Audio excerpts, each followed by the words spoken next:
আসসালামু আলাইকুম রহমতুল্লাহ। CA certificate লেভেলের ইনফরমেশন টেকনোলজি চ্যাপ্টার 3 এর এটা আমার 6th এপিসোড এবং জেনারেশন অফ কম্পিউটার সিস্টেমস এর লাস্ট এপিসোড। এই এপিসোডে আমি 5th generation of computer system নিয়ে ডিসকাস করব এবং এর সাথে বেশ কিছু এমসিকিউ টাইপ কোয়েশ্চন থাকবে। তো 5th জেনারেশন কম্পিউটারে কি আছে বলতেছে, 5th generation computer systems use AI technology, artificial intelligence technology use করে। সেকেন্ডলি বলতেছে artificial intelligence helps the computer two behave like human being. Artificial ইন্টেলিজেন্সের কারণে কম্পিউটার অনেকটা মানুষের মতো বিহেভ করতে পারে। 5th generation computer is highest in speed and smallest in size. স্পিডের দিক দিয়ে এই পর্যন্ত যতগুলো জেনারেশন আছে কম্পিউটার, তার মধ্যে 5th জেনারেশন কম্পিউটার হচ্ছে হাইয়েস্ট, আর সাইজের দিক দিয়ে smallest. Area of usage of computer has been remarkably increased by introducing 5th generation computer.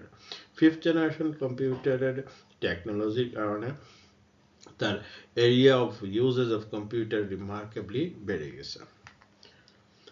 To some extent, this generation of computers are beating the human competitors.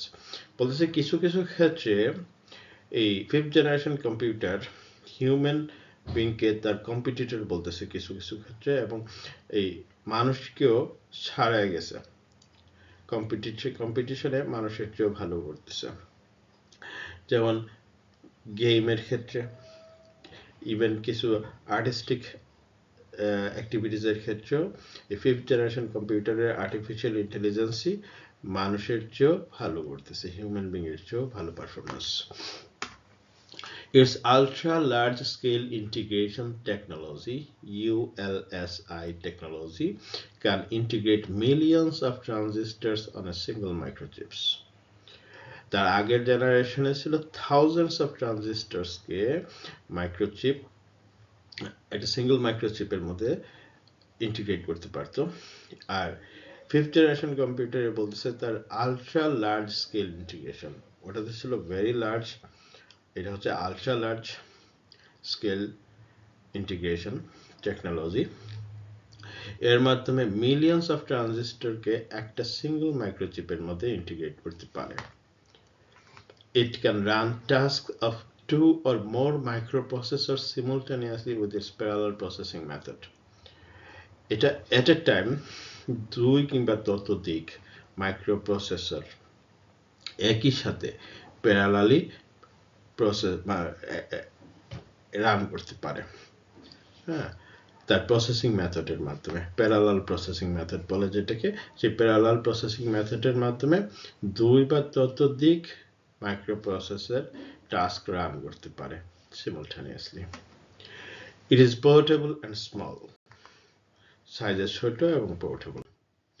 এবার আমরা learning outcome দেখব MCQ এর মাধ্যমে। AI technology was first used in 4th generation computer, 5th generation computer, which was a correct answer. AI technology was first used in 5th generation computer. 5th generation computer can behave like human because of AI technology, ULSI technology, কোনটা correct answer? 5th generation computer মানুষের মতো আচরণ করতে পারে তার কোন টেকনোলজির কারণে? AI টেকনোলজি নাকি ULSI টেকনোলজি? কারেক্ট আনসার হচ্ছে AI টেকনোলজি, আর্টিফিশিয়াল ইন্টেলিজেন্স। এবার আমরা 5th জেনারেশন কম্পিউটারের ক্যারেক্টারিস্টিক্স নিয়ে ডিসকাস করব। 5th generation computer main electronic component হিসেবে ইউজ করে ultra large scale integration, ULSI, language, natural or human language, memory, DDR SDRM অর্থাৎ double data rate synchronous dynamic random access memory, input output device হিসেবে trackpad, touchpad, touch screen, pen, speech input বলতে recognized voice or speech, scanner, printer, keyboard, monitor, mouse use করতে পারে। Example হচ্ছে fifth generation কম্পিউটারের desktop, laptop, tablets, smartphones etcetera আমরা example হিসেবে বলতে পারি। এবার আমরা লার্নিং আউটকামস দেখব মাল্টিপল চয়েস কোয়েশ্চেনের মাধ্যমে। Main electronic component of fifth generation computer is ULSI or VLSI, কোনটা কারেক্ট আনসার? ফিফথ জেনারেশন কম্পিউটারের মেইন ইলেকট্রনিক কম্পোনেন্ট হচ্ছে ULSI, VLSI হচ্ছে তার আগের জেনারেশনে। Language of fifth generation computer is natural or human language, high level language. Which one is correct answer?